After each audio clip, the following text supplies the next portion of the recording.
Radio, Philly Pressbox, and Chet. Let's go. Well, hello, everybody. It is Wednesday, August 11th, 2021. Welcome to the Philly Pressbox Radio Roundtable, brought to you, of course, by Allstate Insurance in Westchester, Pennsylvania. Unless you're brand new to this now 7.25-year-old show, you know me. I'm Jim Chet Chesko, and my radio partner, Bill Furman, will be joining me in just a bit. And as always, there is plenty to talk about on the Philly sports scene. A couple of awesome guests to help us do that tonight, too. This week, one of our colleagues from the Edge of Philly Sports Network, Tom Kelly of the Pattison Ave Phanatics crew that brings you a great show every Saturday morning, visits this show for the very, very first time. We're going to have a great time talking to TK. I can guarantee you that. Also, we're going to have another newcomer to the show, Washington Post reporter Travis Andrews, who chatted with me just the other day about how some college athletes are making extra money now in connection with those new rules. Some very interesting stuff about NIL and Cameo, I promise you that. As I mentioned in my little video preview Tuesday evening, what a week on the Philly sports scene. One of the real highlights, Hall of Fame weekend in Canton, Ohio, where Eagles legend Harold Carmichael was finally enshrined 30-plus years later than he should have been. But hey, he's finally in there. So be it. In case you didn't get to see it Saturday evening, here is a short clip courtesy of the NFL Network from number 17's induction speech, where he talks about, of course, his former Eagles coach. Somebody's very dear to me is Coach Dick Vermeil. Coach, I hope you're in that next class of inductees, this next class that's going to come in. Thank you, Coach. You've been awesome. You deserve it, and you got a lot of guys here that you, Coach, that we're all pulling for you right now. I remember Coach Vermeil saying, do your job better than anybody else. Surround yourself with good people. And I think I've done that all through my career in the National Football League. And last but not least, the Eagles Nation. Thank you.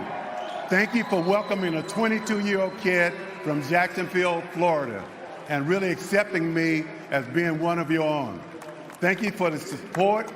Thank you for your relentless passion, your energy, your pride. To me, you're the best fans in the world.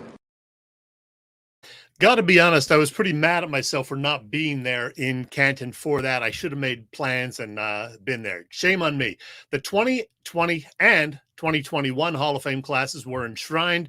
There were more than 20 former Eagles there to support Harold, including Mike Quick, John Spagnolia, John Bunning, Ron Jaworski. Of course, Coach Vermeil was there. Look at this crew. Kevin Riley, our pal Super Bill Bradley, who we had on the show just last week, the great Brian Dawkins on the far right, if you're looking at this picture, and our friend Ken Dunnick, who posted this picture on Facebook the other day. I love this. Some great Eagles in that picture, all of whom made the trip to be there for Hall of Famer Harold Carmichael. Congrats to Harold. And let me see, speaking of great guys, how about Bill Furman? Is he available and ready to join us? Bill Furman, are you there? We are here. We are here if you can hear me. Yeah, I see you and I hear you. So great to have you join us. How about Harold Carmichael? Are you excited about Harold finally going in the Hall? Oh, yeah. It was great. And, it was the whole weekend was really good, really well done as usual. And you know what I like, Chet? You can now find these all over the internet where they do the door knock, where David Baker, I believe his name is, goes to each of the player's house or hotel room or whatever, and knocks on the door. Very emotional moments for these guys. It's awesome. Yeah, I didn't get to watch any of that this year, but I have seen those in the past, and they are indeed awesome. Of course, while some Philly sports fans were focused on what was going on in Canton over the weekend, the Phillies were not only sweeping the Mets out to move into first place in the National League East, but we were also honoring some franchise greats. Late team president David Montgomery, a recent Baseball Hall of Fame recipient of the Buck O'Neil Lifetime Achievement Award. Manny Trio going on to the Phillies Wall of Fame on Saturday. And then on Sunday, the late Roy Halladay, who had his number 34 retired by the Phils. Now, we can debate whether a guy who spent only 4 seasons with the Phils, 2 fantastic years, and then really 1.5 seasons where injuries started to take a toll on him and he was shut down, but there was no denying that Doc was just unbelievable in both 2010 and 2011. So did you get to watch any of that, Bill? I did, and I'm, great accomplishments by Halladay. Very, I'm certainly on the border of a retired number. There's been plenty of Phillies along the way that have probably done more, maybe not as great in just 2 years, but done more over a career than Roy Halladay, who are not going to get their number retired.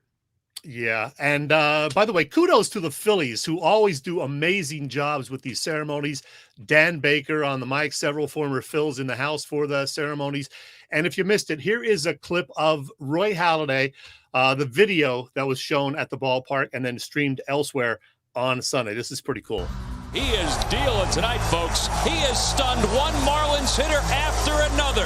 I thought to myself, man, Roy's really throwing good today. He's got his good stuff. I looked up and I thought to myself, hey, he just might do something today. It was just watching him work and just being in awe of what he was able to accomplish during that game. I remember I looked to the board and I saw all the zeros and I saw 2 outs. I started getting nervous, so I remember I grabbed a little bit of dirt and I started just talking to myself, come on, hit the ground ball to me. I want it. Hit toward third. Castro has it. Spins, fires. A perfect game! Roy Halladay has thrown the second perfect game in Philadelphia Phillies history. October the 6th, 2010, the first postseason game for Roy Halladay. I was just overjoyed and in awe of what he accomplished against the Cincinnati team in the playoffs. Especially in Philly. I mean, you couldn't script it even better. He worked both sides of the plate like a master, like an art. His stuff is, it's just moving all over the place. They don't have a chance. I looked at Cole and I said, they're not going to get a hit. When guys actually kind of look at each other and kind of acknowledge what's happening, we kind of go, oh, we're witnessing a part of history. The throw from his knees, it's in time, and it's a no-hitter. Unbelievable. And the Phillies again celebrate around Roy Halladay. He did something that was pretty extraordinary in a very, very short period of time, and I think he'll have an indelible impact on what it was to be a Philadelphia Philly. This is a dream come true for me to play in Philadelphia. So thank you very much. Pretty awesome. And that video, of course, courtesy the Philadelphia Phillies. As I said, they do a great job. And, Bill, every time I watch that final out of the playoff no-hitter, I worry that Carlos isn't going to get the throw there because that was quite a play he had to make for the final out. Oh, you somehow got muted there, Bill. Let me try if I see if I can get you back. Unmute. You are muted, Bill. Talk to me. Hey. Oh, talk. Yeah. I think we got you. How about you now? I got you now. You're freezing up a little bit, but yes, I do hear you. But yeah, that final out always scared me. But great play by Chooch to get the no-hitter in the postseason. That was awesome. Yeah, could have very easily hit the runner in the back. He gets on his knees and throws a strike. It was great moment. And hey, I did want to hit you up about Manny Trio though. What do you think about Manny Trio as a Wall of Famer? And another short-time Philly guy. Of course, he was there for the World Series and was a key player in that. But you have a guy like Dave Cash who was there for 4 years. In the Yes We Can time before they got to the World Series that had 200 plus hits all 4 seasons with the Phillies. Why not him? Yeah, I personally would have gone with Dave Cash, but Trio was popular, as you said, not really a long-term guy. Did have some big hits in the 80 postseason. We remember that triple that he got down in the left field corner. Likeable guy, but he's kind of a borderline Wall of Famer, if you ask me. But now, in the coming years, we're going to have the deluge of all the guys. Ryan Howard and Jimmy Rollins and Chase Utley, of course, probably Chooch, I would think. So, the next few years, they're going to have no shortage of candidates to put on the wall. Cole Hamels eventually. Absolutely. I mean, the list goes on. Brad Lidge, don't forget him. Mr. Perfect's got to go on there. Absolutely. 48 for 48 in 2008. So, hey, real quickly, we're going to talk more Phillies when we have Tom Kelly on later in the show, but they just won 8 games in a row between a Sunday a week and a half ago and this past Sunday. And, they lost last night, but they are now in first place by a game. Are you liking what you've seen from the team lately? Oh, yeah. I mean, I think the defense has played better, which has made the bullpen pitch better for the most part until last night. And the bats are coming around without Hoskins, without McCutchen. Should only get better there, too. The thing about last night that was really disappointing is Nola and Scherzer are geared up for a big-time game, and they're both pitching great. And then the rain comes, and darn, and here. No, Bill, you're fading out again. Again, you don't have the hottest of hot spots down there, so we just lost you temporarily. So I'll tell you what I'm going to do. I'm going to switch gears and go to Travis Andrews. Now, if you don't know who Travis Andrews is, he's a Washington Post reporter. And a couple of weeks ago, we here on Philly Pressbox Radio had a real good discussion with former Comcast Sportsnet reporter Leslie Goodell. We'll get back to you in a second there, Bill. The Phillies, of course, plus the upcoming Kendall's Crusade one-arm golf challenge were the topics for Leslie, but also name, image, and likeness. That situation as well, something that Leslie is now actually working with quite a bit in one of her new gigs with sports marketing person Pat Waters. They're working together. So we're going to talk more about NIL right now in this conversation. The other day, I was able to speak with Washington Post reporter Travis Andrews about that very subject, specifically how some college athletes are making money from the new rules already. So here is that conversation. The NCAA, NIL, and Cameo. College athletes are using that app to make some money now that it's legal to do so. Let's talk about it with the Washington Post's Travis Andrews. Travis, I've heard the acronym NIL quite a bit since July 1st. What exactly happened on that date, and what does it mean for college athletes?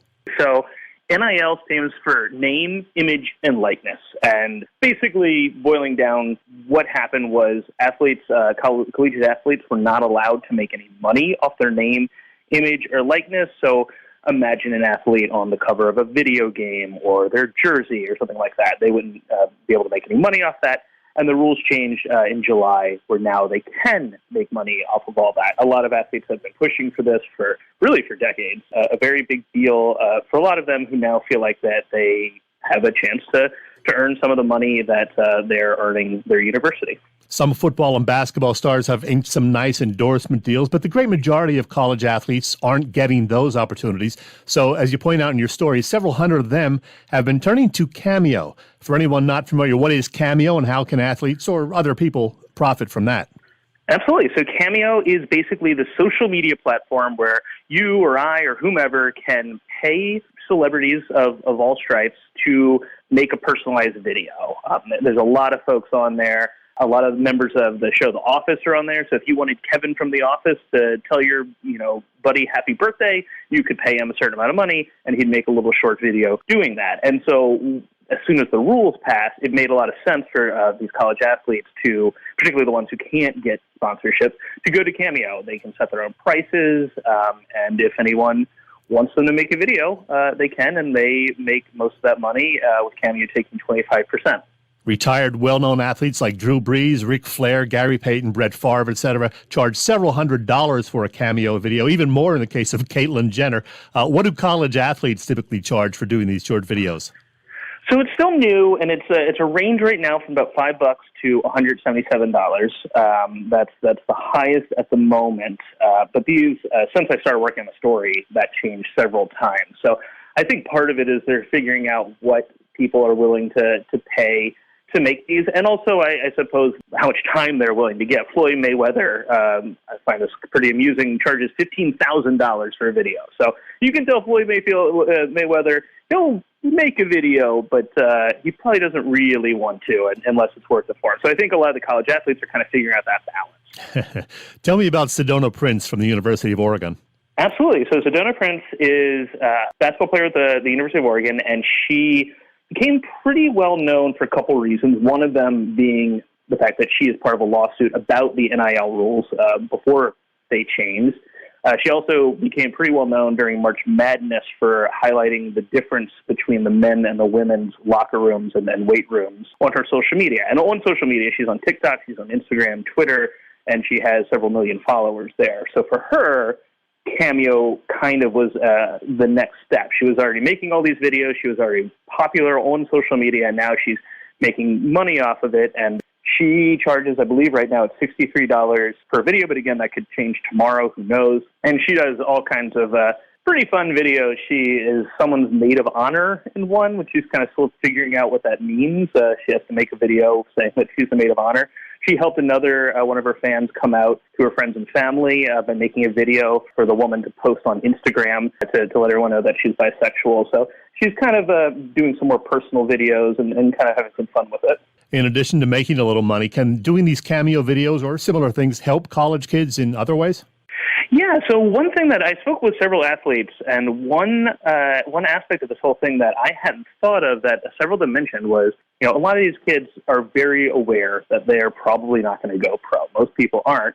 And one thing that kept coming up was that something like Cameo helps them learn some kind of basic skills, branding, marketing, how to sell yourself, how to convince people to buy those videos, also some basic financial skills that people need to know, how you do your taxes when you're now in business for yourself, how you save up and budget and decide, again, the balance between how much time you put in and how much money you're taking in and what's worth it and what's not.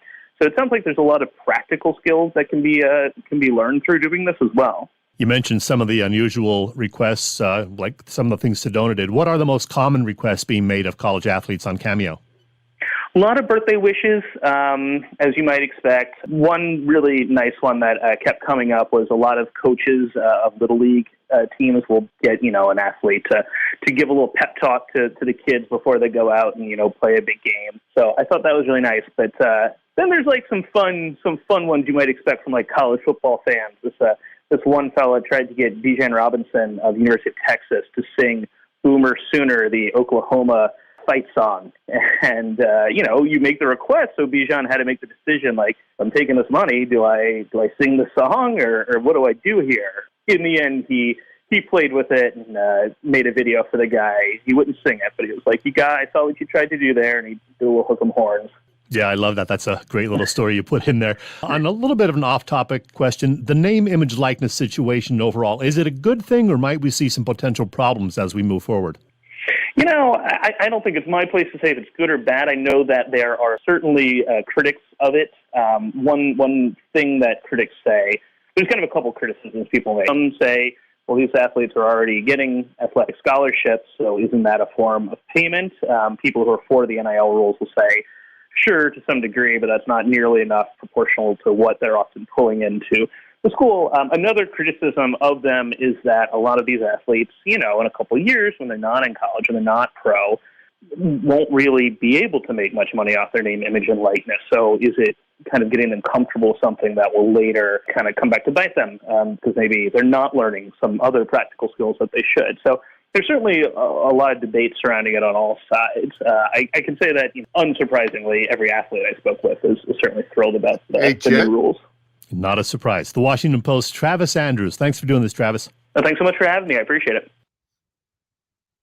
All right. There you go, Bill. What do you think? Hey, good stuff. Good stuff. I only got to hear a little bit of it. I lost a little bit of reception again down here in a thunderstorm on top of my other problems. But one of these times I'm going to get in on one of these live interviews because on this topic, because it's really good, really interesting, and getting crazier as it goes. I wonder how much you and I could make doing Cameo. Maybe we could, do birthday shout outs for people, get like, $5 or something. Like, hey, little Robbie, enjoy your birthday. There you go. There you go. Or you know what? Maybe a weekly beer promo. Log her up, Bill. Log her up. We do that for free, don't we? Yeah, I do. Oh, all right. Chet. Give us money. Hey, what the hell, I hear you. Anyway, hey, Chet, speaking of money, if your couch is getting more mileage than your car, it's time for you to start saving Allstate's pay-as-you-go auto insurance. How did you know I wanted to talk about Allstate, Bill? Yeah, Allstate's pay-as-you-go auto insurance puts you in control. You only pay for the miles you drive with the same full coverage that a traditional policy offers. Pay-per-mile insurance gives customers greater control of their insurance costs. See how much you can save with pay-per-mile car insurance by calling your local agent. You know by now that in Westchester, that would be David Lavoie. Call David, 610-430-0700. Once again, 610-430-0700. And start to save more now that you are driving less. Hey, everybody, it's Willie Nile here, and you're listening to Chet and Bill on Philly Pressbox Radio. You lucky people. You lucky people. Well, I don't know how lucky you are because we lost Bill again. Bill is having some connection issues down in Florida, whatever he's doing down there. So we don't need him because we got Tom Kelly. Tom Kelly from the Pattison Ave Phanatics. There he is. How you doing, TK? What's up, Chet? Looking good, man. Now, is that your home studio? Where are you? Yeah. This is my home office / studio. Gotcha. You know, I noticed Bill jumped off just as I popped on. Likely story. I know, because he knew you were going to challenge him about the whole Joel Embiid stuff and his criticism of JoJo. Awesome. I don't know. Anyway, what should we talk about first, Tom? So much going on in the Philly sports. How about those resurgent Phillies? Before last night, they won 8 in a row. They're in first place now. So what do you think? Can they keep this up? The schedule gets easier after this week. It does. I got the game on right now. It's tied, 2 outs, top of the first and second. Dodgers are up. So we'll see what happens here. I don't know. It gives me that feel. I've heard a lot of people say that 2017, 2018 Eagles team where they began to build momentum throughout the season, and starting with the New York Giants game and the long 61-yard field goal and going on there. And this team, I don't know, gives you that feel, and it's almost like they're starting to get a chip on their shoulder. I think Harper is, at least.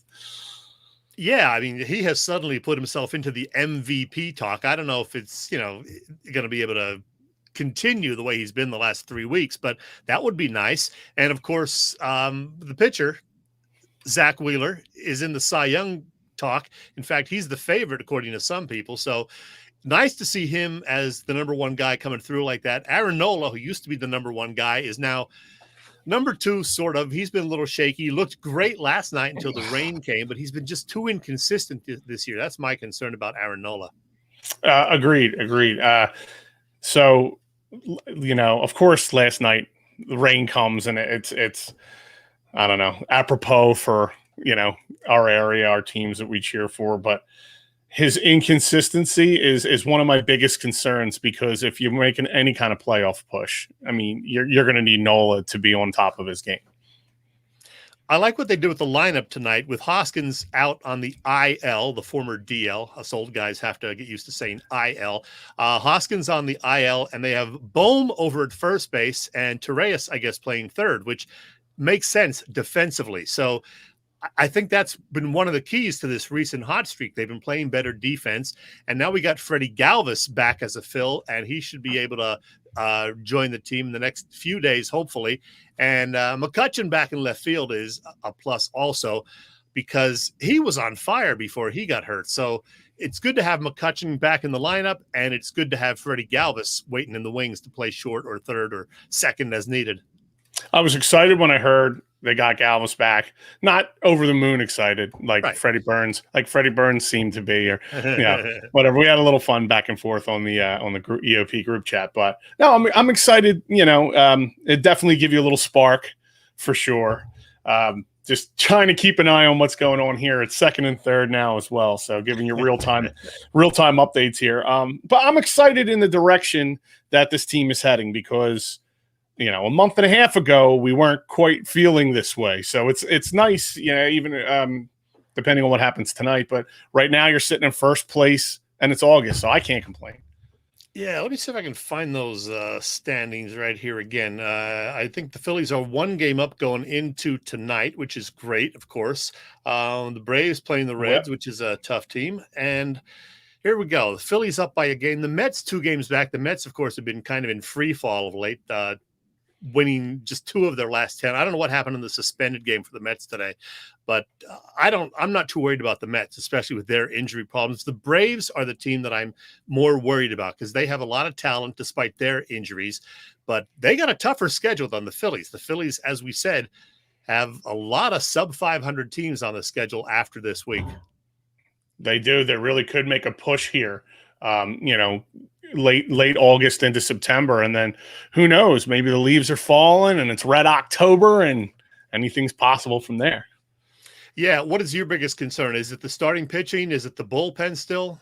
It's always going to be the bullpen until they prove otherwise with consistency. For the last couple of years, few years, it's been the bullpen for the most part. I just want the bats not to die off. Obviously last night's game. So we'll see what tonight brings, but it is hitting season, as Charlie Manuel would say. So I want to see him keep mashing the ball. Yeah, the good news is Hector Neris has been looking pretty good of late. Archie Bradley's been very good out of the bullpen. Connor Brogdon is back. I like Brogdon. He's been inconsistent too. And Ranger Suarez now back into the rotation, which I think is going to work out. So I like the fact that they got him in the rotation, and I like Kyle Gibson too. He looked pretty good his first 2 starts. I guess he's struggling a little bit tonight so far, but it's early. Yeah, it's extremely early. So, yeah, for things to watch out for me, it's your bullpen and to make sure your bats don't, fall into those later months of the season lull that can happen sometimes. But it's exciting time in sports right now. Chat, you got the Phils in first place.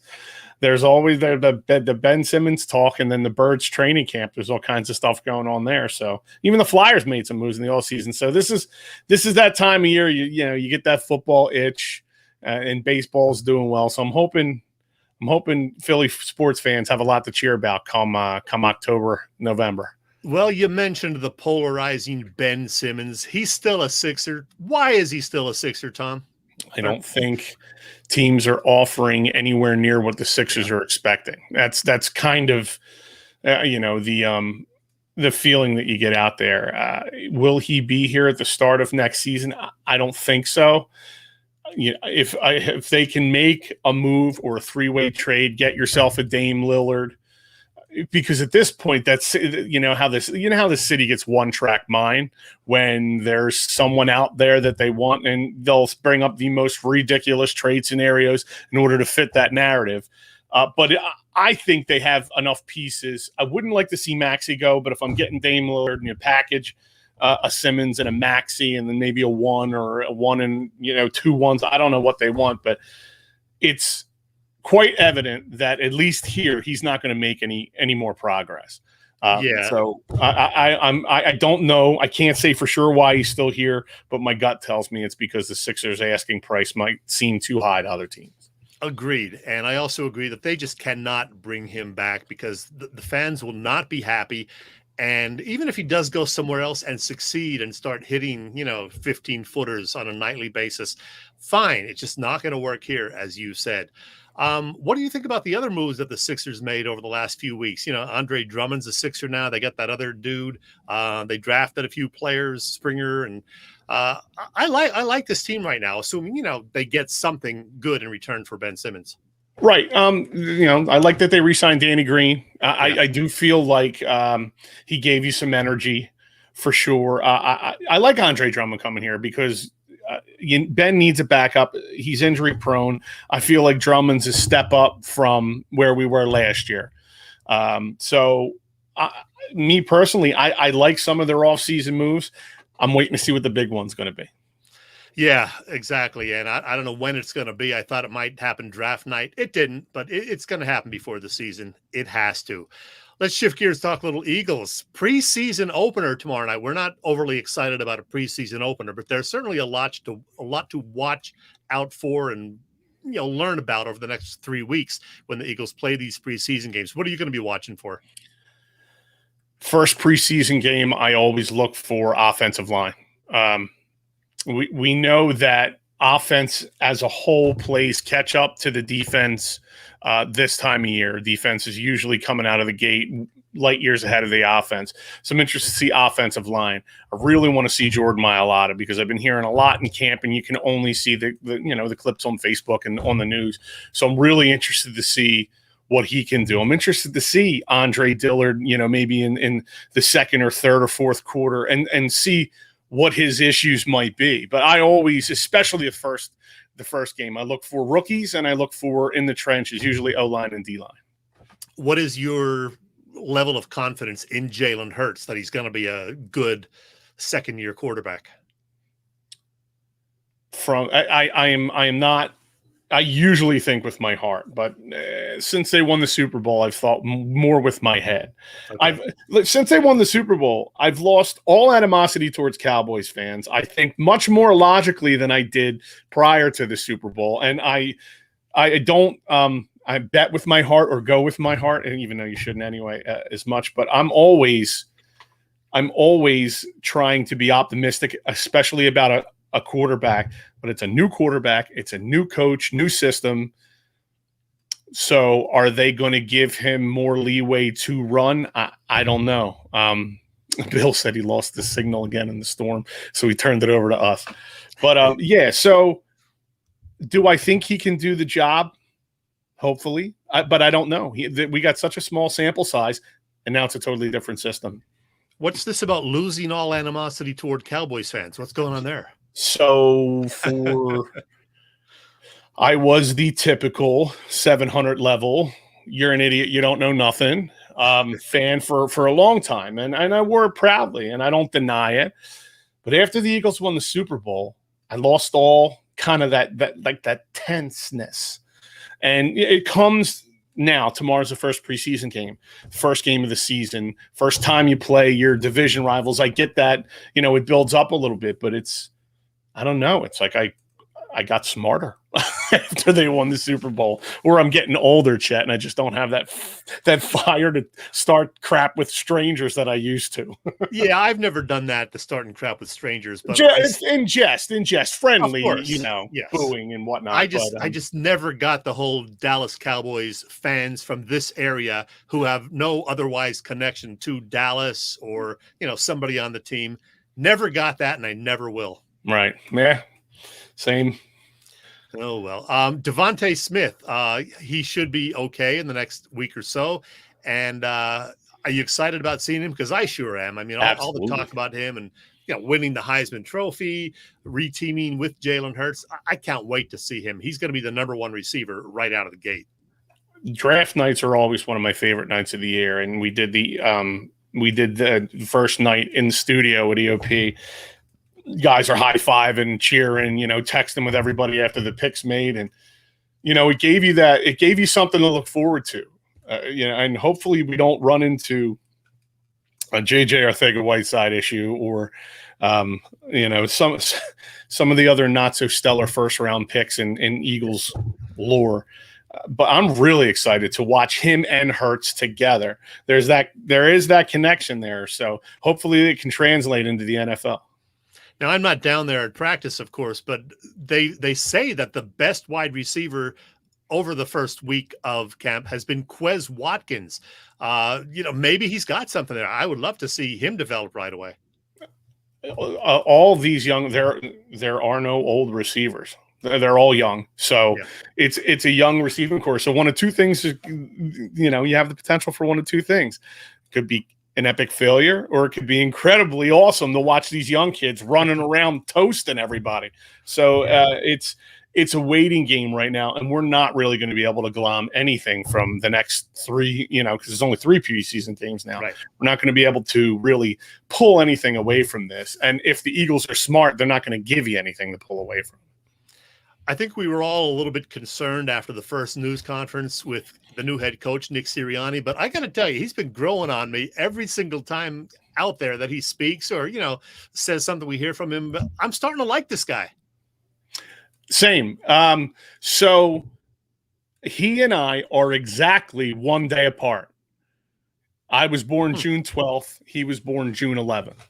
So I am almost literally exactly the same age as the Philadelphia Eagles head coach, which kind of blows my mind a little bit. So he's definitely younger, not Sean McVay young, but I like his energy and getting into some players in camp, which I've heard. You didn't really hear anything coming out about Doug lighting people up, and it sounds like he is trying to light a fire, and that's good. There's a nice blend of veterans and young guys on this team, so I'm interested to see what they can do. And I agree with you. Sirianni certainly has grown on me from rock, scissors, papers, or paper, scissors. Yeah. So the schedule is kind of daunting in the early part of the year, but I don't know. It does get easier, I think, as we go along. And the over-under at last check was 6.5. I'm leaning toward the over now. What is your sense? 6.5 or, higher or lower? So I guess I lied 3 minutes ago when I said that I didn't make picks with my heart anymore. Because, that's total fib. Because I have them going 10-7. And everybody that's asked me, why do you think they're going 10-7? What could possibly push you in that direction? I said, it's the unknown. It's the fear of the unknown. So that's what I'm riding. I'm riding with the unknown, no tape on them. Chip Kelly-esque Philadelphia Eagles coming out of the gate. Hopefully Sirianni has some tricks up his sleeve. You got to think, you got a new D coordinator in there. So it's going to look totally different on both sides of the ball.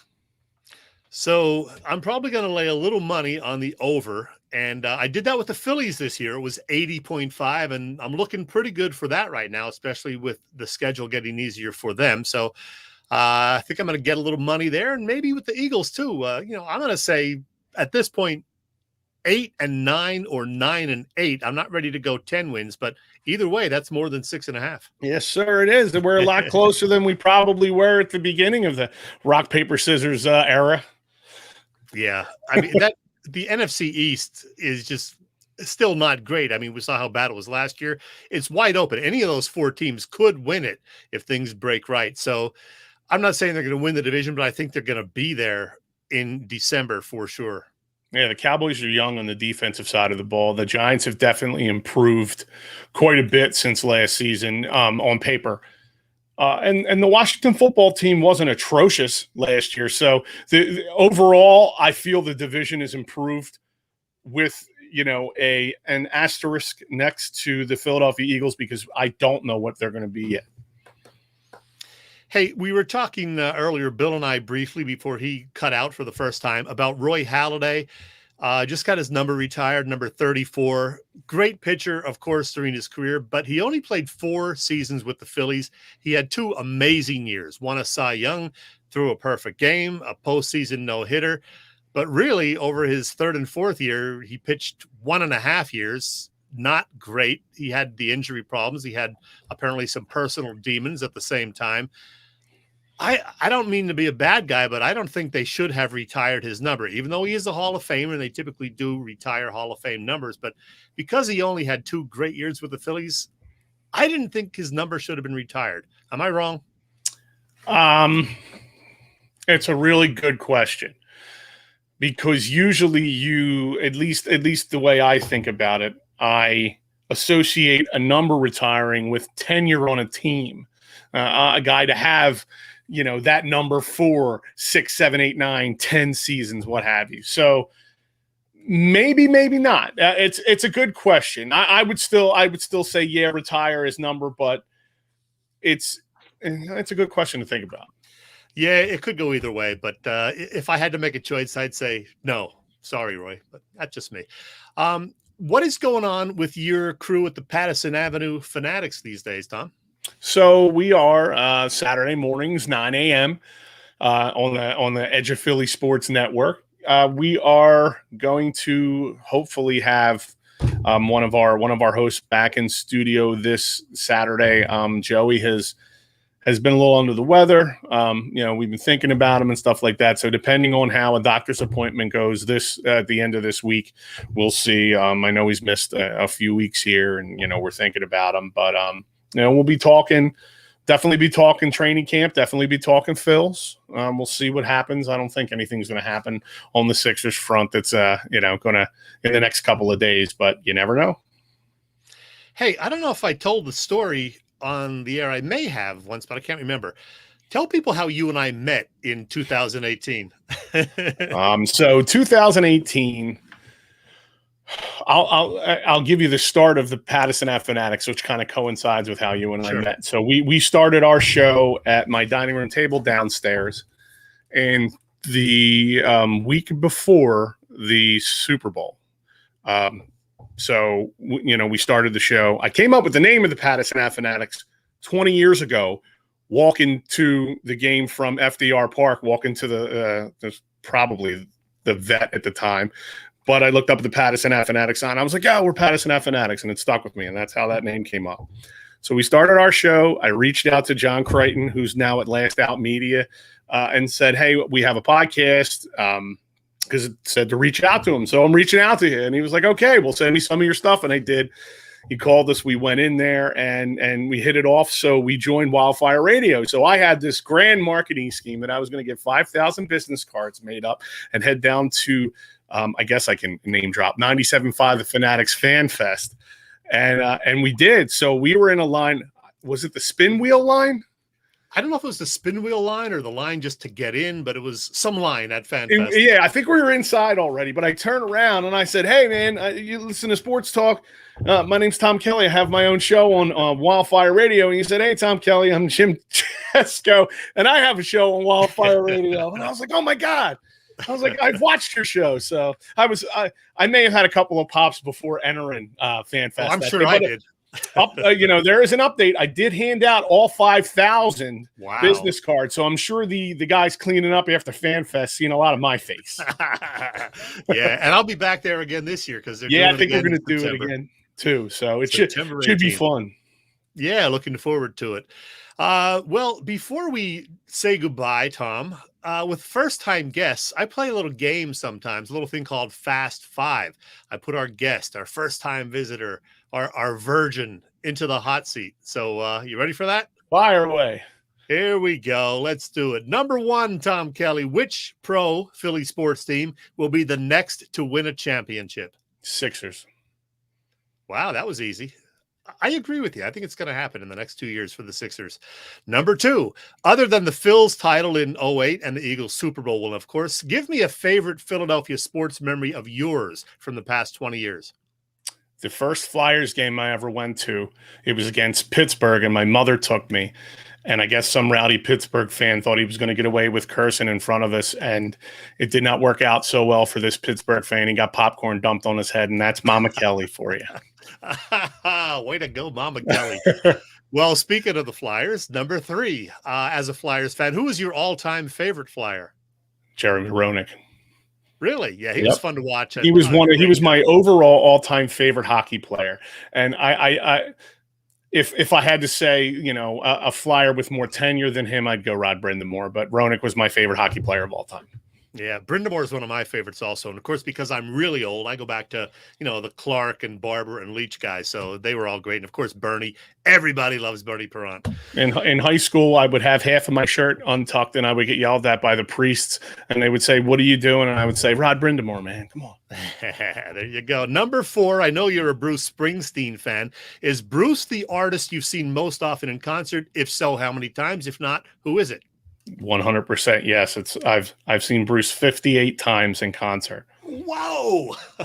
I traveled up and down the East Coast in 2003, following him around. Lost a couple of jobs doing it. Slept out of my car for a few weeks, but it was an experience. I'll tell you that.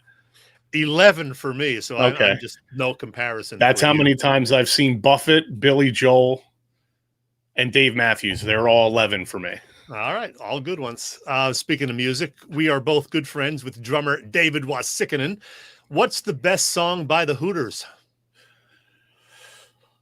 All You Zombies is one. I would go All You Zombies. If I said And We Danced, everybody would. Nervous Night itself is a good tune too. There's a lot. They got a lot of sleeper songs, the Hooters, that are great tunes. All You Zombies, the first big hit for them, And We Danced is great.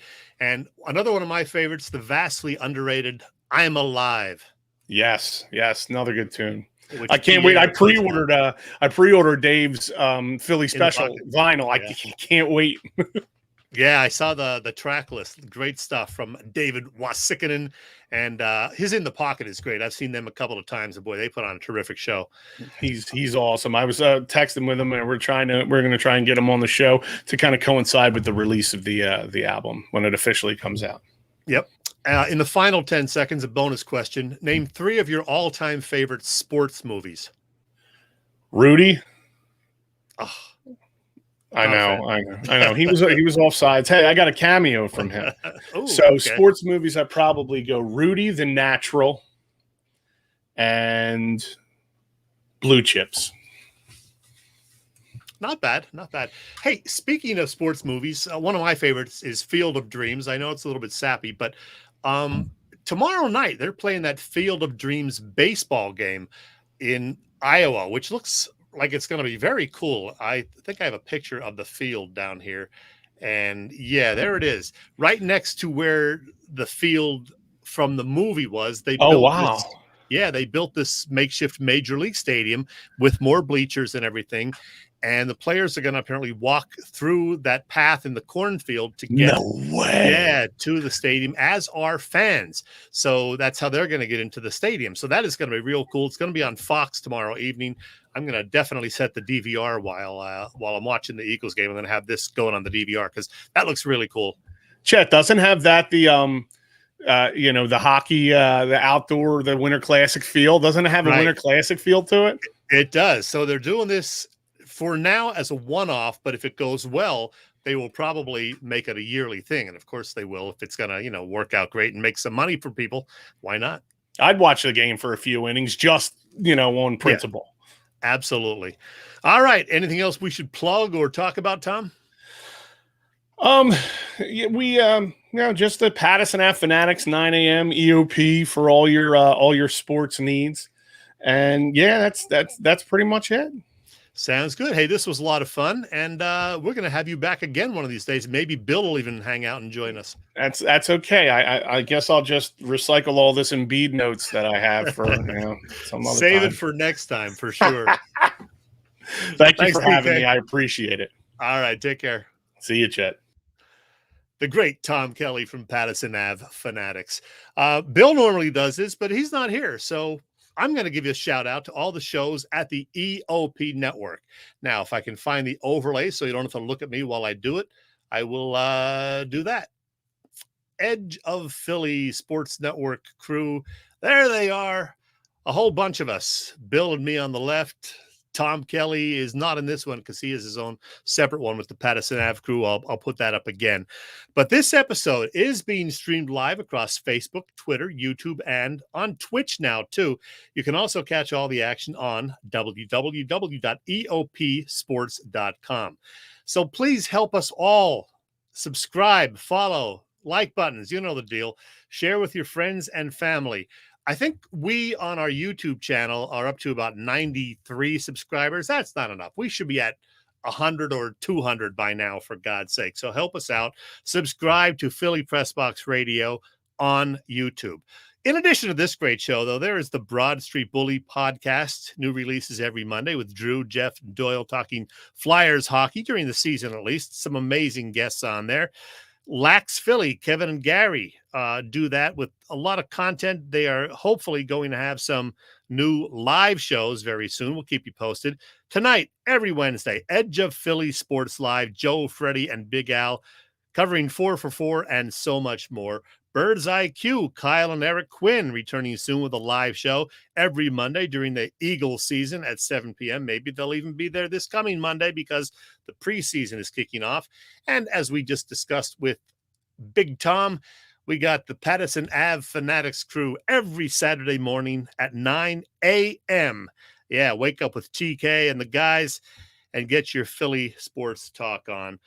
Also, remember, you can stay up to date on all Philly sports by visiting eopsports.com with great articles from our big staff of contributors. Subscribe to the weekly newsletter there. You can sign up at eopsports.com.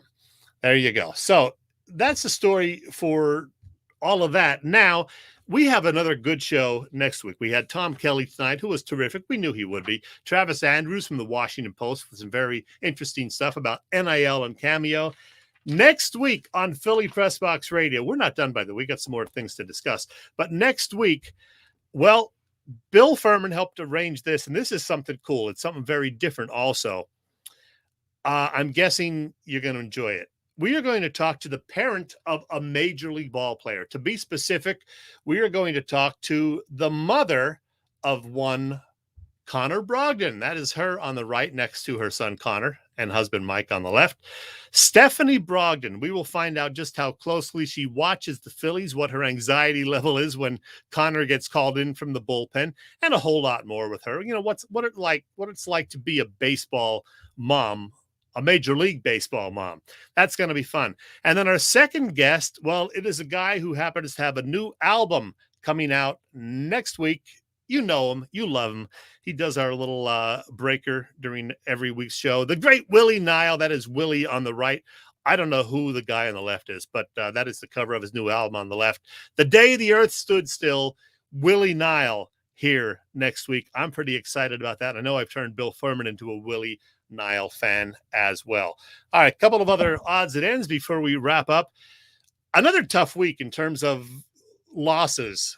I'm not talking about the Phillies. I'm talking about people leaving us, unfortunately, way too soon. First of all, last Wednesday, the day of our show, we learned that J.R. Richard died at the age of 70 or 71, I guess. And boy, what a great pitcher he was in the late 70s, and then part of in 1980, right up until the All-Star game, and that's when he suffered that tragic stroke and tried to come back after that. Just didn't work out. But what a great pitcher he was. J.R. Richard left us. Then, of course, a couple days later, Bobby Bowden, the legendary Florida State coach. Boy, he was terrific. I think he was 91. He was one of Bill Furman's favorites, by the way. There is Bill, as a matter of fact, right there getting a helmet signed by Bobby in 2018. You could see how happy Bill was to be getting that from the legendary coach. So rest in peace, Bobby Bowden. And then just yesterday, we learned that Tony Esposito, the great hockey goalie, brother of Phil, had died. I guess he was 77 or 78, if my math is correct. Boy, we've been losing way too many of these greats from, our peak time of watching these guys in the 60s, 70s, and 80s. So 3 great ones gone right there. May they all rest in peace. And on a not totally unrelated, because we lost these people too. Marky Post, who I was a huge fan of in Night Court back in the day. That's her on the left. And on the right, Jane Withers, who you may know. She was a child star, but people of a certain age, like me and like Bill, know her as the plumber. Josephine the plumber. That's who her name was, from those Comet commercials. I think she did that for about 12 years. So rest in peace. And then Ray Fosse is still with us, of course, but he is battling cancer. We learned the other day, he's been battling for several years, as a matter of fact, and unfortunately has gotten worse. So Ray Fosse, the Oakland A's announcer, who we've had on the show 2 or 3 times, just a great guy. He is now taking a leave of absence from his broadcasting duties, and we wish Ray and his family the best as Ray, battles cancer. I hate cancer. We all do. Rather than a parting shot, what I'm going to do this week is kind of turn it into a random Chet segment right now.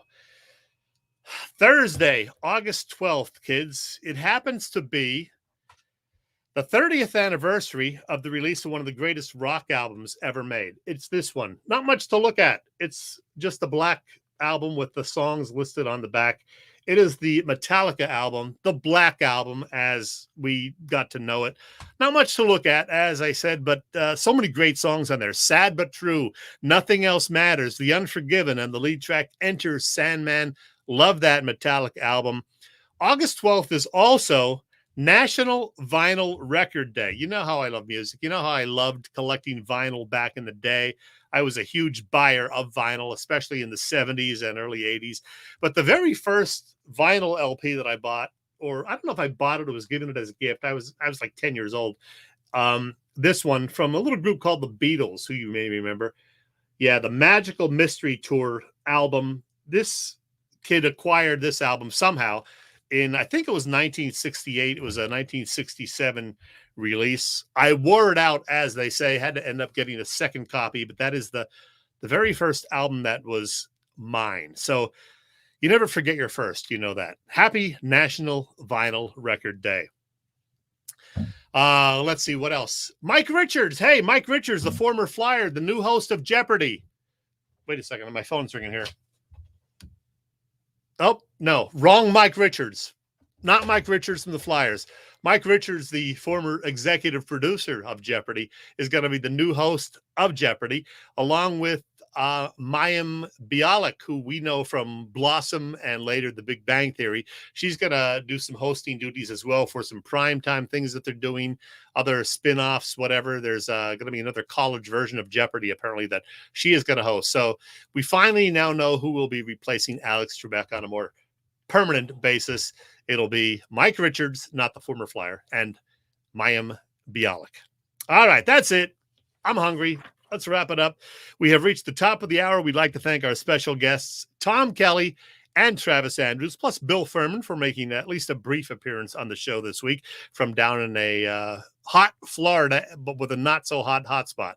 The Irish Rover Station House, Bob Sullivan's LikeYourAge.com, PPCC 118 Razroom, and Dave Lavoie of Allstate Insurance in Westchester. We thank all of those folks for their continued support of the show.